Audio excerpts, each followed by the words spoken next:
My God is not a bully. My God is not a bully. My God is not a bully. My God is not a bully.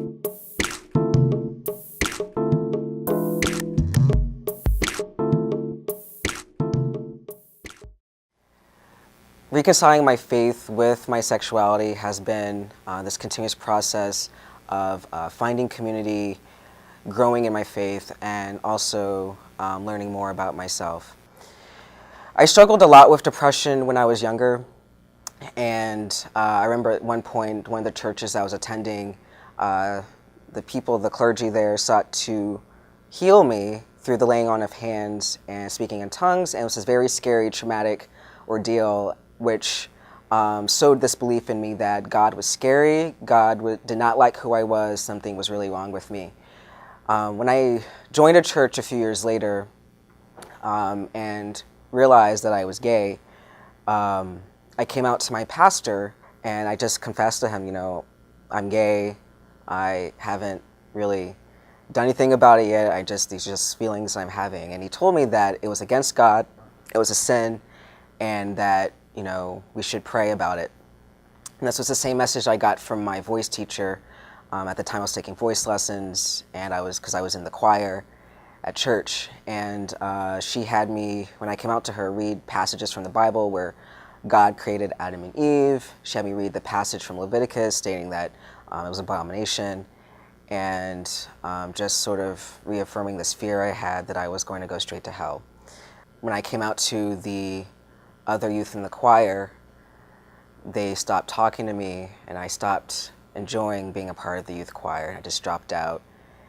And as soon as I graduated from high school, I decided that I was going to be an atheist, and I just stopped going to church. Because I figured that if I can't be who I am, this is not what I want to do. I don't want to be a Christian. I don't want to go to church. I don't want to believe in God if God is not going to accept who I am.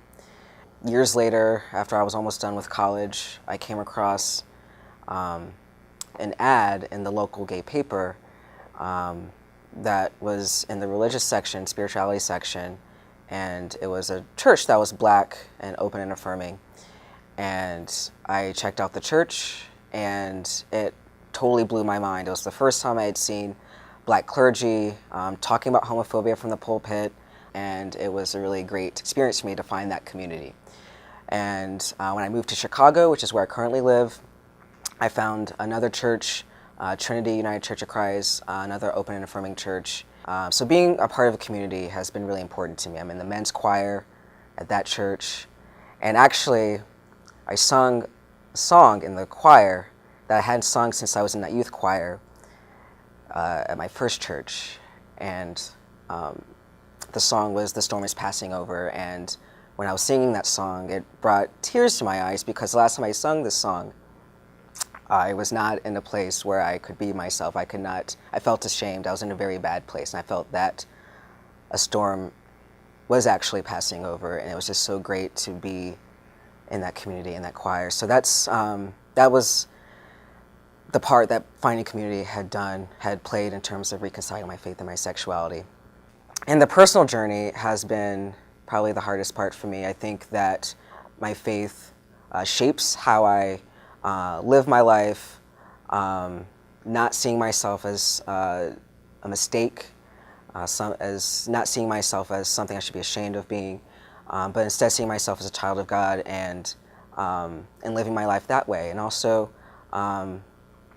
confessing and being aware of my shortcomings and weaknesses. And through living my life that way, it's harder for me to judge others, to hate others, which I think is a totally healthy way to live my life. And I feel that living my life in that way has given my life more direction, my purpose is clear, and I could not be happier.